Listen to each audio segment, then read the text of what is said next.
Hello all, this is Dipankar Rai, a lecturer in the Department of Psychology, Salesian College, Siliguri campus. Through this wonderful initiative of online lecture series by Radio Salesian at this time of crisis, I intend to reach and deliver a lecture to my students of second semester for the paper CC4, that is General Psychology.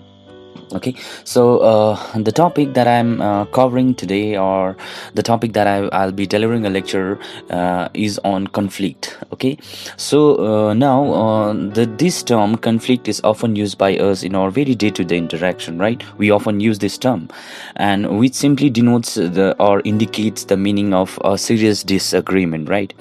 In psychology, also, the term conflicts denotes the very similar meaning as disagreement, but disagreement that occurs over choosing the various ideas, different goals, in choosing different goals, in choosing different desires over the others.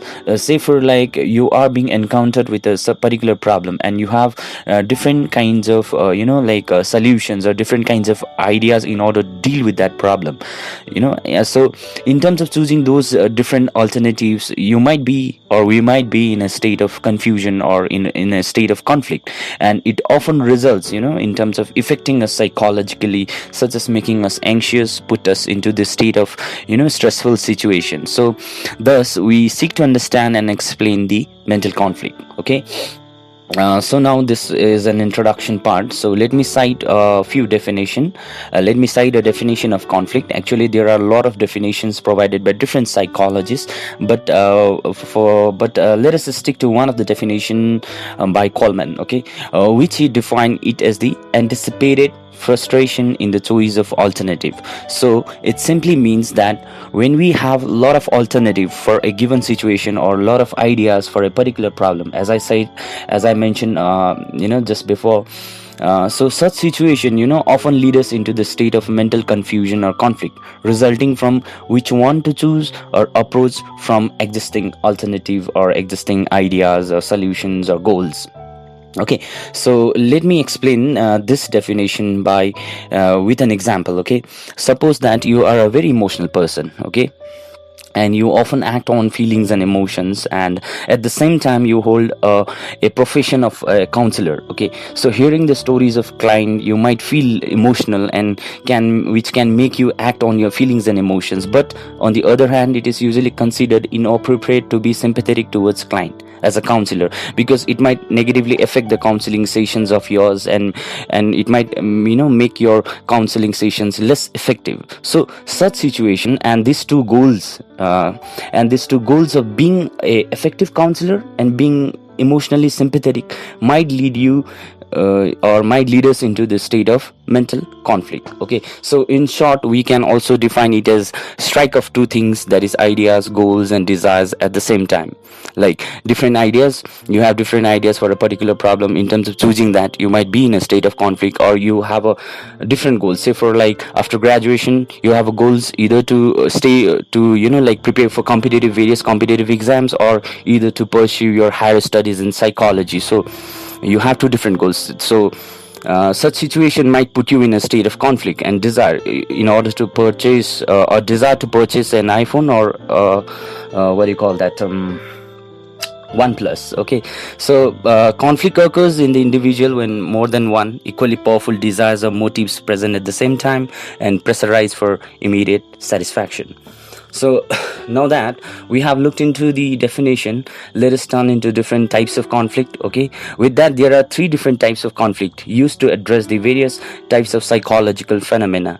The different types of conflict are intrapersonal conflict. Okay, intrapersonal conflict, interpersonal, and the other one is interpersonal conflict and unconscious conflict. Okay, as per the demand of our syllabus, we will be focusing on intrapersonal conflict, a conflict that occurs within an individual. Okay, and the rest two, that is interpersonal conflict, or conflict that occurs between individuals, is usually used to address the psychological cause of human behavior in social context, such as prejudice, such as discrimination towards a certain section of people, which is often dealt by another branch of psychology called social psychology. Okay, on the other hand, unconscious conflict basically deals with our personality development, how unconscious conflict can shape our personality, and this concept and this concept has remained instrumental in psychodynamic school of thought, if you can recall and retrieve from your first semester class. Anyways, as I said, we will be focusing on interpersonal conflict, intrapersonal conflict. Now let's look into it. Okay, by the term intrapersonal, it means within an individual, so it makes sense that a conflict that occurs within an individual. Okay, so this conflict arises as a result of two or more motives or goals to be achieved at the same time. Okay, hence these are also called goal conflicts. Okay, so again, intrapersonal conflicts are being divided into different types, 4 different types of conflict. Okay, so the different types of intrapersonal conflicts are called approach conflict, avoidance conflict, approach avoidance conflict, and multiple approach and avoidance. Okay, so now let's look into each one of this type of conflict. Okay, so first, in approach conflict, individual will be faced with two appealing goals, desires, or ideas with positive valence, okay, which are equally powerful. For example, a person has two attractive job offers and he has to choose any one of them. So with this, it makes an individual, or tension arises within an individual, or makes an individual in the state of mental conflict. Okay, so such conflict are not so harmful, because after selecting one, the other one automatically subsides or loses its importance to him or her.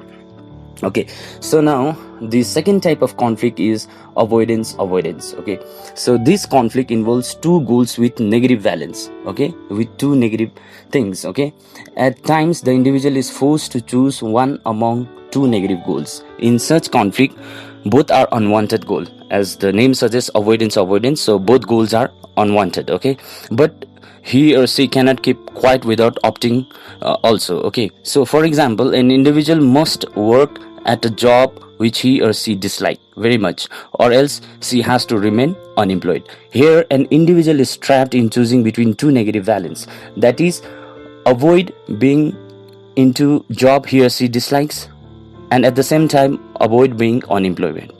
Or if I'm supposed to cite example of our present situation, then this situation might explain to what we are referring to as avoidance conflict.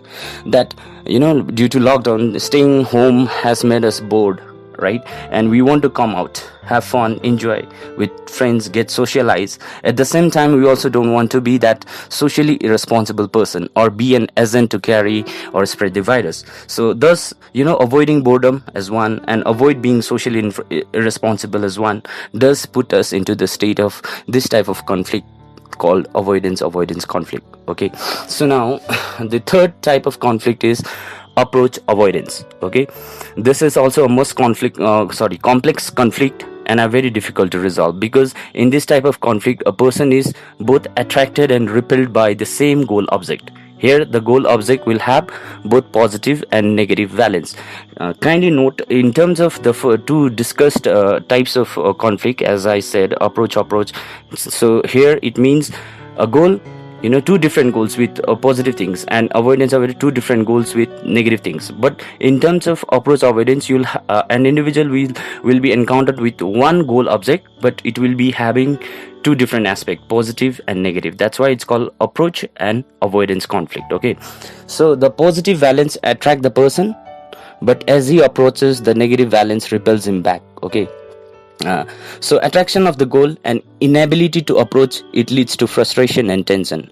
For example, a person is approaching to accept a job offer. Okay, so because the salary is attractive, now this is positive aspect of that particular goal of that particular job, and at the same time he is repelled by, as the job lacks security or leaving home. So that is the negative aspect which makes him avoid. Okay, so or if I'm supposed to cite this online lecture that I'm delivering as an example of this type of conflict, and how this goal of delivering online lecture had put me in state of this type of conflict, that is approach avoidance, then it somewhat went like this. Okay, as I said, approach avoidance conflict refers to having a a goal with positive and negative aspect.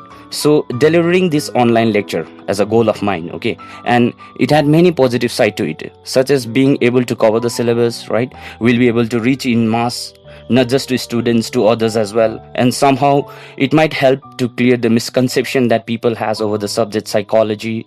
It might makes us understand people about the subjective matter of psychology, and at the same time the negative side or avoiding side to it was I have rarely delivered a lecture in such kind of platform, and which somehow question will I be effective or not. So that's the negative, right? That's the avoiding part. So this is how I experience approach avoidance conflict with the goal of delivering lecture through this platform. So now, the last type of conflict is called multiple approach avoidance conflict. Some of the situation in life we come across will involve both positive and negative valence of multiple nature, which means that a goal has multiple aspect of positive valence that that attract or makes us approach, and at the same time it also has many aspect of negative valence that repels us back. So these are the four different kinds of intrapersonal conflict. And one more important thing is that the kind of coping strategies that we use to deal with this kind of conflict, or what we call a resolution of conflict, is most of us use the method of weighing the cost and benefits to one's own well-being, such as like in terms of approach conflict, as I said, two different goals with positive things. So you will choose one which is more beneficial to you, which gives you strength to your well-being. Or in terms of avoidance, both negative, but you have to choose one. In terms of that, you'll choose one which is less threatening to you, less threatening to your well-being, right? So we weigh the cost and benefits. Okay, and in some cases, if such strategies like weighing the cost and benefits doesn't work or fails, then individual take unhealthy means to cope with the conflict, like showing aggressive behavior or like addiction or like different kind of risky behaviors. Okay, so with this I would like to conclude this lecture with that one must make use of your creative thinking, reasoning, and proper perception of the situation. Okay, and yes, indeed, motives may influence our behavior, right? Motive may influence our behavior, but the individual should not be the slave of his motive. Instead, he should be the master of his motives so that he can have control over them. Finally, taking advices from parents, elders, teachers, and counselors will be of great help to cope with and to resolve conflicts. So with this, I'm over of my lecture. Thank you all. Stay home, stay safe, and stay engaged. This and other episodes of Radio EduPods, Radio for Learning, are available on Listen to My Radio app at 6 p.m. from Monday to Friday and at 6 a.m. from Tuesday to Saturday. All episodes are available on Salesian TV YouTube channel. Share, like and subscribe Salesian TV, the ultimate learning resource channel.